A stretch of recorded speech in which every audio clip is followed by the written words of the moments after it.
கர்த்தருடைய பரிசுத்த நாமத்திற்கு ஸ்தோத்திரம். Heroes of faith in the Bible வரிசையில் நாம் நம்பிக்கையின் நாயகனான யோசுவாவை குறித்து பார்த்து வருகிறோம்.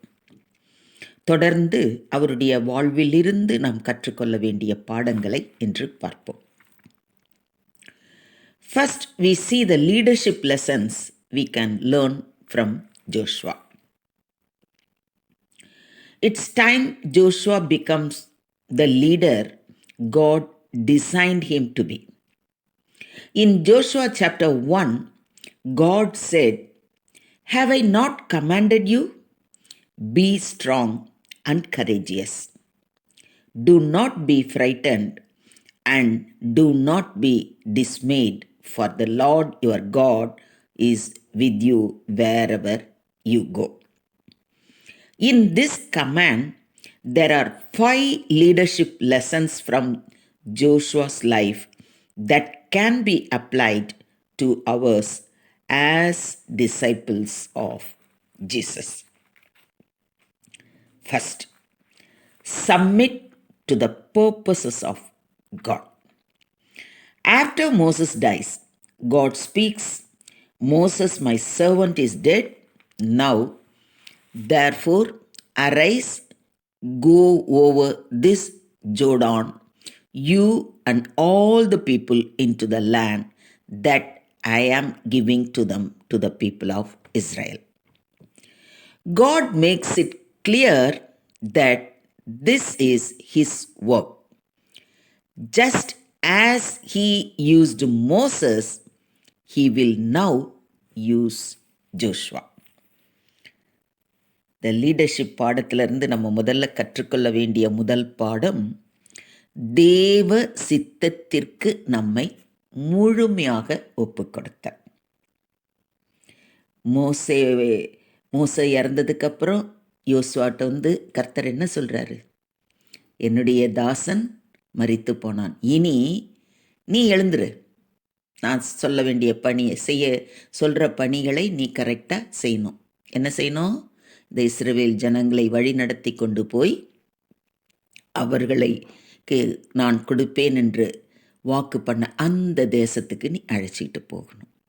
ஸோ நம்மளிடத்தில் தேவன் ஒரு காரியத்தை ஒப்பு கொடுத்தால் முதலாவது நாம் அவருடைய சித்தத்துக்கு நம்மை முழுமையாக ஒப்பு கொடுக்கணும். அவருடைய வார்த்தைக்கு கீழ்ப்படிந்து அப்படியே நடக்கணும். அவ்வளோதான். அதுதான் நம்ம செய்ய வேண்டிய முதல் காரியம். Second, seize the promises of God. God always keeps his promises. Every place that the sole of your feet will tread upon, I have given to you, just as I promised Moses.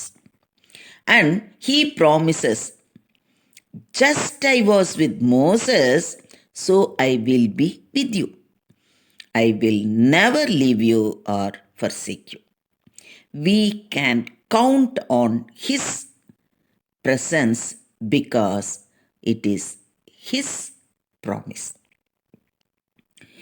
தேவனுடைய வாக்கு தத்தத்தை நாம் சுதந்தரித்து கொள்ள வேண்டும். தேவன் வாக்கு மாறாதவர். அவர் உன்னை விட்டு விலக மாட்டேன் என்று சொல்லி இருப்பதால் அவர் எப்பொழுதும் நம்மோடு இருக்கிறார் அப்படிங்கிற விசுவாசத்தோடும் உறுதியோடும் அவருடைய பணியை தொடரணும். அங்கே பயப்படவோ சந்தேகப்படவோ வேண்டாம். ஏன்னா தேவன் சொன்னால் சொன்னது தான். நான் உன்னை விட்டு விலகுவதும் இல்லை, உன்னை கைவிடுவதும் இல்லை என்று மாத்திரம் சொல்லலை. நான் மோசேயோடு இருந்தது போல நான் உன்னோடும் கூட இருப்பேன். ஸோ யோசுவா மோசேயோடு தேவன் இருந்ததை அப்படியே பார்த்துக்கிட்டு வந்தவர். அதனால தான் அந்த இடத்துல அப்படி சொல்கிறார், நான் அவனோடு இருந்த மாதிரியே உங்கூடையே இருப்பேன், நீ தைரியமாக போ.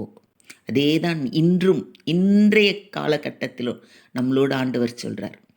அன்றைக்கி நான் மோசையோடு இருந்த போதில் யோசுவாவோடு இருந்தது போல் உங்களோடும் இருப்பேன், நான் சொல்கிறத நீங்கள் செய்யுங்கிறார்.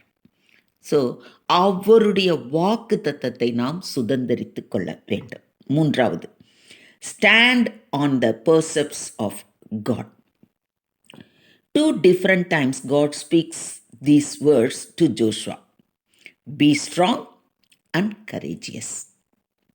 The root word for courage literally means to put heart into. When God sees our fears, He says, fear not, for I have redeemed you.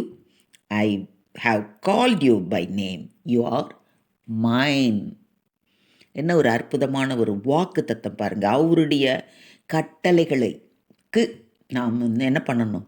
கீழ்ப்படிந்து நடக்கணும்.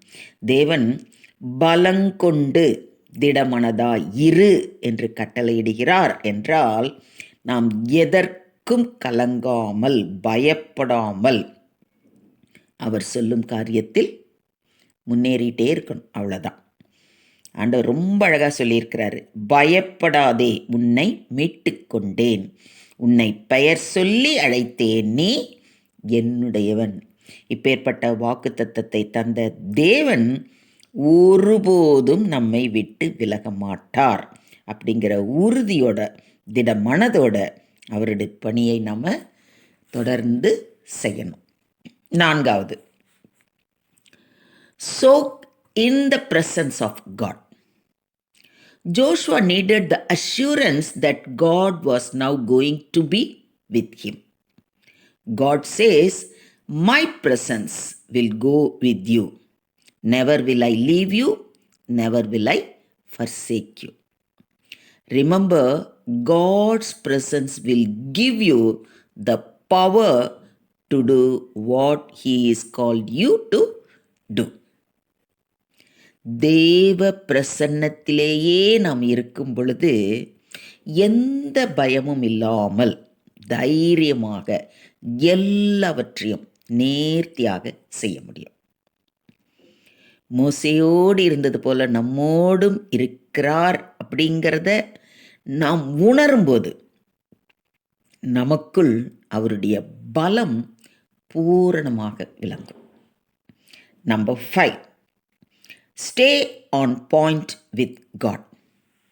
In the last chapter of book of Joshua, he says, now therefore fear the Lord and serve him in sincerity and in faithfulness.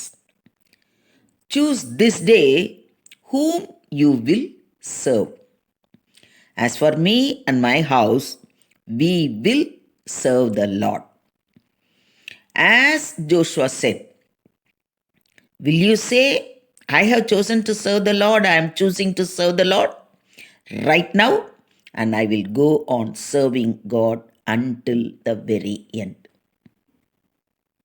நானும் என் வீட்டாருமோ என்றால் கர்த்தரையே சேவிப்போம் என்று யோசுவா சொன்னது போல நாமும் கர்த்தருடைய சித்தத்திற்கு நம்மை ஒப்புக்கொடுத்து அவர் நமக்கு கொடுத்த வாக்கு தத்தங்களை சுதந்திரித்து கொண்டு அவருடைய கற்பனைகளையும் கட்டளைகளையும் கைக்கொண்டு அவருடைய பிரசன்னத்தில் அவருடைய சமூகத்தில் நித்தமும் இருந்து அவருடைய பணியை நிறைவேற்றுவோம்.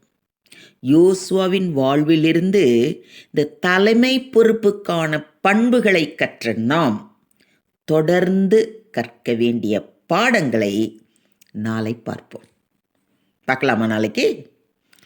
அதுவரையிலும் தேவனுடைய பிரசன்னம் உங்களோடு இருந்து உங்களை பாதுகாத்து வழி நடத்துவதாக. தேவனுக்கே மகிமை உண்டாவதாக. ஆமென், ஆமென், ஆமென்.